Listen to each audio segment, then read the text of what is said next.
سورۃ الانبیاء کا کچھ حصہ، سورۃ الحج اور سورۃ المؤمنون مکمل اور سورہ نور کا کچھ حصہ آج پڑھا گیا ہے۔ سورۃ الانبیاء میں ابتدا میں چونکہ مکی آیت ہے، اس لیے اس میں توحید کے دلائل بیان کرنے کے بعد انبیاء علیہم الصلاۃ والسلام کے واقعات بیان کیے گئے ہیں۔ اس میں حضرت موسیٰ، حضرت ہارون، حضرت ابراہیم، حضرت لوط، حضرت اسحاق، یعقوب، نوح، داود، سلیمان، ایوب، اسماعیل، ادریس، ذوالکفل، یونس، زکریا، یحییٰ اور عیسیٰ علیہ الصلاۃ والسلام، ان سب کا نام لے کر اللہ تبارک و تعالی نے اشارہ فرمایا۔ پھر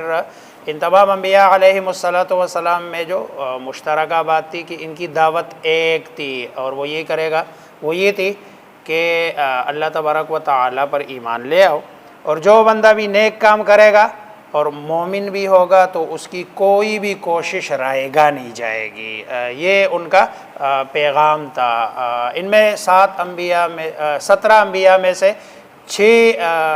کے واقعات کو قدر تفصیل سے بیان کیا گیا، جس میں حضرت ابراہیم جو ابو الانبیاء ہے علیہم الصلوات والسلام، جنہیں توحید کی دعوت اور شرک کی تردید کی وجہ سے دہکتی ہوئی آگ میں گرا دیا گیا، مگر اللہ تبارک و تعالی نے ان کی حفاظت فرمائی۔ پھر آپ کے جو بھتیجے تھے حضرت لوط علیہ الصلوۃ والسلام، جنہیں ایک بدترین قوم کی طرف نبی بنا کر بھیجا گیا، انہوں نے ان کو بڑا پریشان کیا اور اللہ تبارک و تعالی نے ان کو عذاب میں مبتلا کیا۔ حضرت نوح علیہ الصلوۃ والسلام، ان کی طویل عمر اور طویل دعوت اللہ تبارک و تعالی کی راہ میں صبر و تحمل کرنے کی وجہ سے وہ شیخ الانبیاء بھی ان کو کہا جاتا ہے۔ یہ ابو الانبیاء ہے، وہ شیخ الانبیاء ہے، اور حضرت آدم علیہ الصلوۃ والسلام ابو الناس ہے، یعنی ساری دنیا کی جتنی بھی مخلوق ہے سب کے جو ہے نا اب ہے۔ انہوں نے 950 سال تک دعوت کے فریضے کو سر انجام دیا۔ حضرت داؤد علیہ الصلوۃ والسلام اور ان کے بیٹے حضرت سلیمان علیہ الصلوۃ والسلام کا واقعہ، دونوں نبی بھی تھے اور بادشاہ بھی تھے، گویا کہ اللہ تبارک و تعالی نے انہیں روحانی اور مادی دونوں طرح کی نعمتوں سے نوازا تھا۔ ایوب علیہ الصلوۃ والسلام، جنہیں مصائب مشکلات سے اللہ جو ہے نا دوچار کیا گیا اور ان پر انہوں نے صبر کیا ہے، اس لیے صبر ایوب کو آج کل بطور نمونہ کے کہا جاتا ہے کہ حضرت ایوب علیہ الصلوۃ والسلام کی صبر۔ پھر اللہ کی طرف انہوں نے توجہ کی، اللہ نے مہربانی کر دی اور ان کی دعائیں قبول ہوئی، ابتلا کا دور ختم ہوا، جو اولاد، مال، دولت جو اللہ نے اس ابتلا کے دور میں لیا تھا اس کا دگنا اللہ تبارک و تعالی نے ان کو دے دیا۔ جیسے بعض روایات میں آتا ہے، اسرائیلی روایت ہے لا نصدق ولا نکذب، کہ بھئی ان پر اوپر سے گویا کہ سونے کے پتنگے جو ہے نا آ رہے تھے اور یہ جولی بھر بھر کے اس کو جمع کر رہے تھے۔ تو اللہ نے پوچھا کہ آپ کو اتنا سارا دیا پھر بھی؟ تو انہوں نے کہا اللہ آپ کی چونکہ نعمت ہے، رحمت ہے، میں آپ کی نعمت اور رحمت کو جمع کرنا چاہ رہا ہوں۔ لیکن میں نے کہا اسرائیلی روایت ہے، اور اس لیے اسرائیلی روایات جتنی بھی ہے نا اس کے بارے میں اہل سنت والجماعت کا متفقہ عقیدہ یہ ہے کہ لا نصدق ولا نکذب، نہ ہم اس کو یہ کہیں گے کہ یہ بالکل سچی بات ہے اور نہ یہ کہیں گے کہ یہ بالکل جھوٹی بات ہے۔ تصدیق اور تکذیب کے بغیر ہم اس کو جو ہے نا اس سے گزریں گے۔ حضرت یونس علیہ الصلوۃ والسلام کا واقعہ، جنہیں مچھلی نے نگل لیا تھا، ان کے پیٹ میں انہوں نے اللہ تعالیٰ کو پکارا اور ان کی پکار سنی گئی، اللہ تبارک و تعالی نے انہیں اس غم سے نجات دی۔ پھر یاجوج ماجوج کا جو تذکرہ، جس کا کل میں نے تفصیل کے ساتھ تذکرہ، اور یہ آیت بھی میں نے پڑھی تھی وَهُم مِّن كُلِّ حَدَبٍ يَنسِلُونَ، دوبارہ ذکر کرنے کی ضرورت نہیں ہے۔ مشرکین اور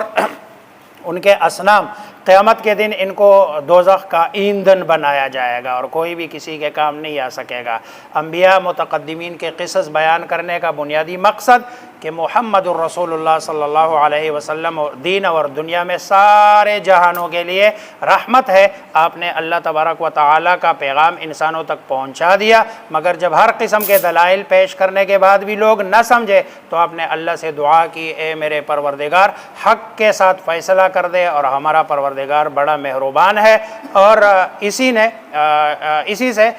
ان باتوں میں سے جو تم بیان کرتے ہو مدد مانگی جاتی ہے۔ اسی پر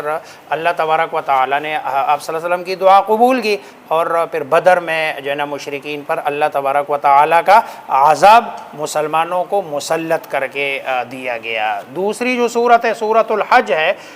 سورۃ الحج یہ مدنی صورت ہے، 78 اس میں آیات ہے، 10 اس میں رکوع ہے۔ چونکہ اس صورت میں حضرت ابراہیم علیہ السلام کی زبان سے لوگوں پر حج کی فرضیت کا اعلان کروایا گیا ہے، اسی لیے اسے سورہ حج جو ہے نا کہا جاتا ہے۔ پہلے کئی بار ہم پڑھ چکے ہیں کہ بھئی جو ہے نا مکی صورتوں میں عام طور پر 3 مضامین ہوتے ہیں، مدنی صورت میں عام طور پر مسائل اور احکام زیر بحث آتے ہیں، لیکن اس کا یہ قطعاً مطلب نہیں ہے کہ مدنی صورت میں سرے سے عقیدہ ہوتا نہیں ہے، یا مکی صورت میں جو ہے نا سرے سے کوئی حکم ہوتا نہیں ہے۔ اب یہ جو صورت ہے اس پر بھی جو ہے نا اگرچہ مدنی صورت ہے لیکن عقائد والا رنگ اس میں کیا ہے، غالب ہے بنسبت جو ہے نا کس کے، احکامات کے۔ احکامات تو 2 بیان کیے گئے، ایک حج کا، قربانی کا، اور ساتھ میں جہاد کی فرضیت کا، بس یہ 3 احکامات ہیں، باقی تو سارے جو ہے نا اللہ تبارک و تعالیٰ کی وحدانیت کے دلائل۔ چنانچہ پہلی آیت ہے ان زلزلۃ الساعۃ شیء عظیم، کہ قیامت کا جو زلزلہ ہوگا وہ ابھی جو ہے نا کچھ ہی جو ہے نا دنوں پہلے ایک ہی جھٹکا آیا تھا اور دل دہل گئے تھے کہ بھئی پتہ نہیں کیا ہو گیا۔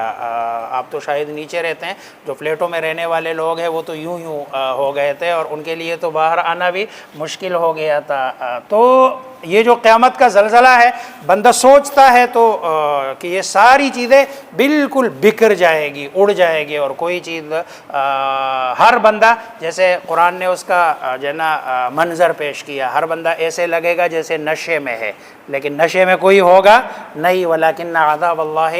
شدید، اللہ تبارک و تعالیٰ کا جو عذاب ہے وہ بڑا سخت ہے۔ قیامت کا ذکر کرنے کے بعد انسان کے پیدائش اور دوبارہ اس کے اٹھائے جانے کے جو ہے نا 2 وجوہات سے اور 2 دلائل سے یہاں استدلال کیا۔ نمبر 1، پہلا استدلال انسان کی تخلیق کے مراحل کو ذکر کیا گیا۔ انسان کی تخلیق بندہ سوچے تو پہلے جو ہے نا یہ نطفہ، پھر مضغہ، پھر علقہ، پھر پیدائش کے بعد پہلے بچپنا، بچپنے سے جو ہے نا وہ لڑکپن، پھر جوانی، جوانی سے پھر جو ہے نا نوجوانی، پھر جوانی، پھر ادیڑ عمر، اور پھر بڑھاپا۔ اب یہ سارا پروسیس ہے، اب یہ کون کرتا ہے؟ ظاہری بات ہے اللہ تبارک و تعالی جو ہے نا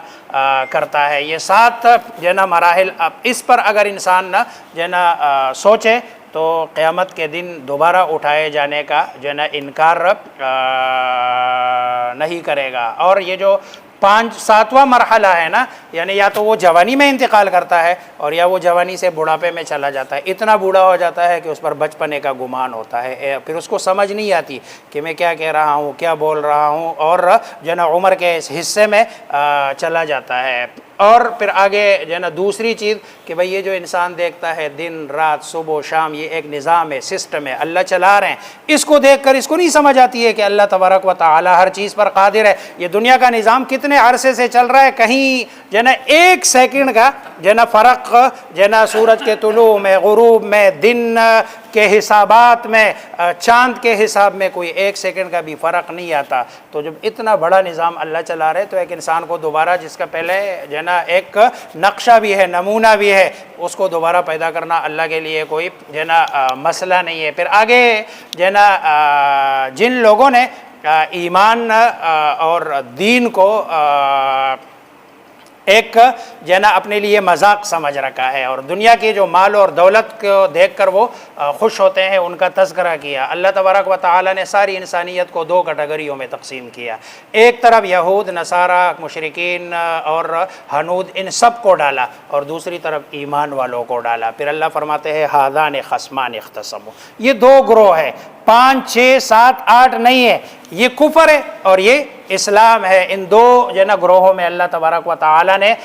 جو ہے نا تقسیم، اگرچہ ملل اور مذاہب کے اعتبار سے تو 6 گروہ بنائے ہیں اللہ نے، لیکن پھر آگے بتا دیا کہ نہیں، یہ 2 ہی گروہ ہے، ایک جو ہے نا جنت میں جانے والا ہے، اور دوسرا آج کل جو لوگ کہتے ہیں بھئی عیسائی، یہودی، یہ بھی تو جو ہے نا وہ دین والے ہیں اور ہمارے ساتھ یہ ہے، یہ قرآن کریم کی اس آیت سے اس کی تردید ہوتی ہے۔ پھر آگے حضرت ابراہیم علیہ السلام نے اللہ کے حکم سے جو بیت اللہ اللہ کی تعمیر کی ہے، اور اس کے بعد جبل ابی قبیس پر کھڑے ہو کر آپ نے اعلان کیا حج کا، اور اللہ تبارک و تعالی نے اپنی قدرت کاملہ سے یہ اعلان ارض و سما میں رہنے والے تمام انسانوں کو پہنچا دیا، اور ہر کسی نے اسے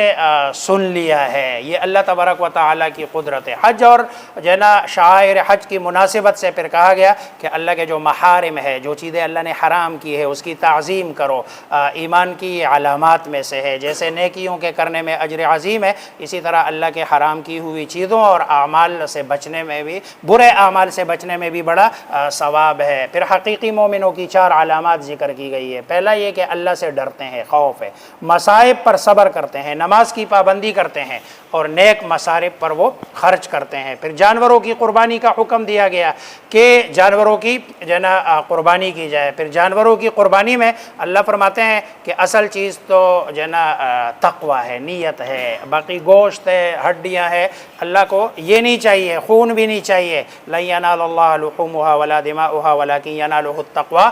منکم۔ پھر مناسک حج کو ذکر کرنے کے بعد مسلمانوں کو قتال کی اجازت دی گئی ہے۔ اذن للذین یقاتلون بانہم ظلموا، مسلمان ظلم کی چکی میں پس کر اب تنگ آ گئے، لہذا اللہ کی طرف سے اب اجازت دی جاتی ہے کھلے عام کہ اب تم لڑو۔ اور جیسے جنا آپ صلی اللہ علیہ وسلم پر یہ والی آیت اتری ہے، تو پھر آپ صلی اللہ علیہ وسلم نے پہلے بدر، پھر احد، پھر خندق، اور اسی طرح چلتے چلتے تھوڑے سے عرصے میں آپ صلی اللہ علیہ وسلم نے پورے جزیرے عرب کو فتح کر لیا۔ یہ جہاد کی برکتیں ہیں جو اللہ تبارک و تعالی نے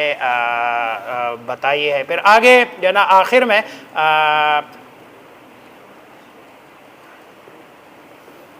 دوسرے انبیاء علیہم السلام کی طرح رسول اللہ صلی اللہ علیہ وسلم کی بعثت کا مقصد بتا دیا کہ وہ بھی دعوت ہی ہے، اور آپ اپنے مقصد بعثت کی تکمیل میں یہ لگے رہے۔ مشرکین آپ کا مذاق اڑاتے رہے، انکار اور آپ کی دعوت میں شبہات پیدا کرتے رہے۔ ہر نبی کے ساتھ یہی معاملہ ہوتا آیا ہے، اور دوسری طرف اللہ کا بھی یہی دستور ہے کہ وہ شیاطین کے پیدا کردہ وساوس اور شبہات کا ازالہ کرتا رہا ہے۔ آج بھی اہل مغرب بیٹھ کے یہ جو نا نیٹ پہ اور مختلف طریقوں سے مسلمانوں کے دلوں میں وساوس پیدا کر کے دین سے دور کرنے کی کوشش کر رہے ہیں۔ آج کل ایک نئی بحث چل رہی ہے، تراویح نماز ہے، یعنی یہ کے پی میں بہت زیادہ ہے، چونکہ وہ پشتوں میں زیادہ بولتے ہیں، تو وہ ایک مولوی صاحب ہے، وہ تو بالکل وہ کہتے ہیں تراویح سرے سے نماز ہی نہیں ہے، بلکہ نعوذ باللہ وہ تو آگے جا کر سنت کا بھی انکار کرتے ہیں۔ وہ کہتے ہیں حکم بس صرف اللہ ہی کا ہے، اور درمیان میں رسول اللہ صلی اللہ علیہ وسلم کو صرف ایون وہ کہتے ہیں بس قاصد ہی ہے، آپ کی سنت کا دین کے ساتھ کوئی نعوذ باللہ تعلق نہیں ہے۔ یہ ایک اور جو ہے نوجوان طبقہ سارا اس وقت نیٹ پہ بیٹھ کے یہی دیکھ رہا ہوتا ہے، اور لوگ اپنے ویور بڑھانے کے لیے اور یہ چیزیں جو ہے نا وہ نیٹ پہ ڈال رہے ہیں، اور ایک اس طرح کی بدتمیزیاں شروع کی ہوئی ہے۔ اس لیے جو ہے نا دین کو سیکھنے کے لیے سب سے جو مرکز ہے نا آپ کے پاس، وہ کیا ہے؟ مسجد ہے۔ جو مسجد ہے اس سے بہتر آپ دین کہیں اور نہیں سیکھ سکتے ہیں۔ اگلی صورت ہے سورۃ المومنون پارہ 18۔ یہ مومنین، اس میں ایمان والوں کے جو ہے نا 7 اوصاف 9 آیات میں ذکر کی گئی ہے۔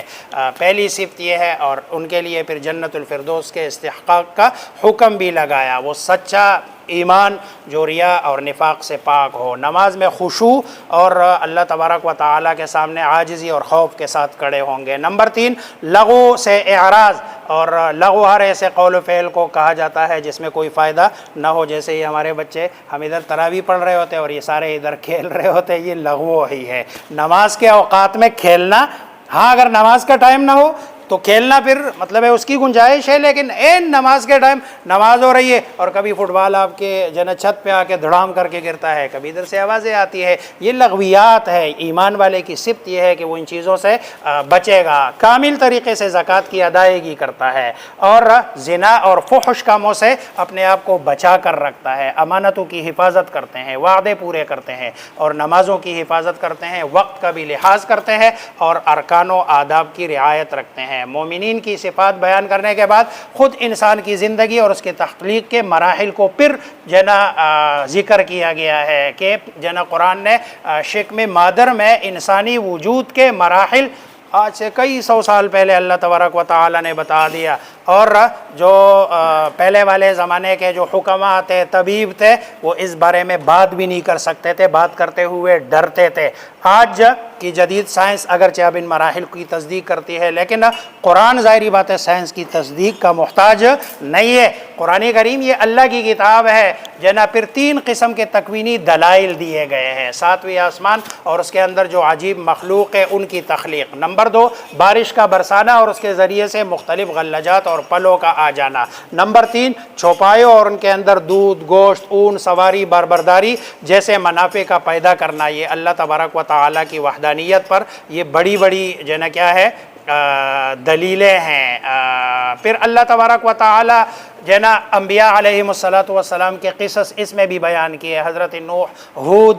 صالح، موسیٰ، ہارون اور حضرت عیسیٰ علیہ السلام۔ ان انبیاء کے واقعات کو بیان کرنے کا مقصد یہی ہے کہ تمام انبیاء علیہم السلام کی دعوت ایک ہی تھی، ایک پروگرام تھا، ایک مقصد تھا، اور ایسے لگتا ہے جیسے سب کے زمانے ایک ہے اور ایک ہی ساتھ مبعوث ہوئے ہیں۔ حضرت آدم بھی کہتے تھے لا الہ الا اللہ، اور سرکار ایسے لگتا ہے جیسے کہ کوئی اس کا قبلہ اور ہے، اس کا اور ہے، اس کا اور ہے۔ امت بکھری پڑی ہوئی ہے اور امت مختلف جو ہے نا فرقوں میں بٹی ہوئی ہے، حالانکہ انبیاء علیہم السلام کی تعلیمات کو اگر دیکھا جائے تو ان کی تعلیمات میں بھی آپس میں بھی کوئی اختلاف نہیں ہے، آپس میں بھی کوئی فرق نہیں ہے، بس صرف نبی کا فرق ہے کہ ایک نبی وہ راستہ وہی دکھا رہے، دوسرا نبی بھی آ کر وہی جو ہے نا۔ اب ان اختلافات کے حل کی ایک ہی صورت ہے کہ قرآن اور سنت کے سامنے گردن تسلیم خم کر دے اور کہے کہ میں نے قرآن اور سنت کے راستے پہ جو ہے نا چلنا ہے، اور جو ہے نا لوگ غفلت میں پڑے ہوئے ہیں، جن کو قرآن نہیں آتا، حدیث نہیں آتی، اللہ تبارک و تعالیٰ کی سنت سے بے خبر ہے، ان کو جو ہے نا اس کی تعلیم دی جائے۔ پھر آگے جو لوگ نیک ہیں ان کے اندر 4 نمایاں صفات ہوتی ہے۔ پہلی صفت یہ ہے اللہ کے عذاب سے ڈرتے ہیں، دوسری صفت یہ ہے کہ اللہ کی تکوینی اور تشریعی آیات پر ایمان رکھتے ہیں، اور تیسری یہ کہ وہ ریا سے بچتے ہیں اور ہر عمل خالص اللہ کے لیے کرتے ہیں، اور چوتھی یہ ہے کہ نیک اعمال کرنے کے باوجود بھی ایسا نہیں ہے جیسے ہمارے ہاں ہے، اگر نماز شروع کر دی بندے کو ایسے لگتا ہے جیسے بس میں جنت کا ٹھیکہ دار ہو گیا، ٹھیکہ داری کا دعویٰ نہیں کرتے ہیں، نیک اعمال کر کے بھی اللہ سے ڈرتے ہیں کہ کہیں ایسا نہ ہو کہ میرے یہ اعمال ضائع نہ ہو جائے، اور جو نا اللہ تبارک و تعالیٰ پتہ نہیں اس کو قبول بھی کریں گے یا نہیں۔ جیسے حدیث میں آتا ہے ایمان خوف اور امید کے بیچ کا نام ہے، کہ بندہ یا ڈرتا رہے لیکن ڈرے اس حد تک نہیں کہ بندہ کہے میری تو کوئی جو ہے نا عبادت ہی قبول نہیں، اور دوسری طرف امید ہو، لیکن امید بھی اس حد تک نہیں کہ گھر میں لیٹا رہے، اذان ہو گئی ہے نماز پڑھنے نہیں آیا اور کہے جی اللہ غفور الرحیم ہے، جیسے ہمارے ہاں اللہ غفور الرحیم ہے، اس میں کوئی شک نہیں ہے، لیکن اللہ تبارک و تعالیٰ کے صفت غفوریت اور اس کے رحیمیت کو متوجہ کرنے کے لیے آپ کو اپنی وسعت کے مطابق ایفرٹ تو کرنی چاہیے۔ تو جو ہے نا ایسے لوگوں جو اللہ تبارک و تعالیٰ کے جو ہے نا عبادت گزار ہے، نیک بندے ہیں، لیکن پھر بھی وہ تکبر نہیں کرتے، بڑائی جو ہے نا نہیں کرتے ہیں۔ آخر میں پھر دو جو ہے نا انسان کو 2 فریقوں میں تقسیم کیا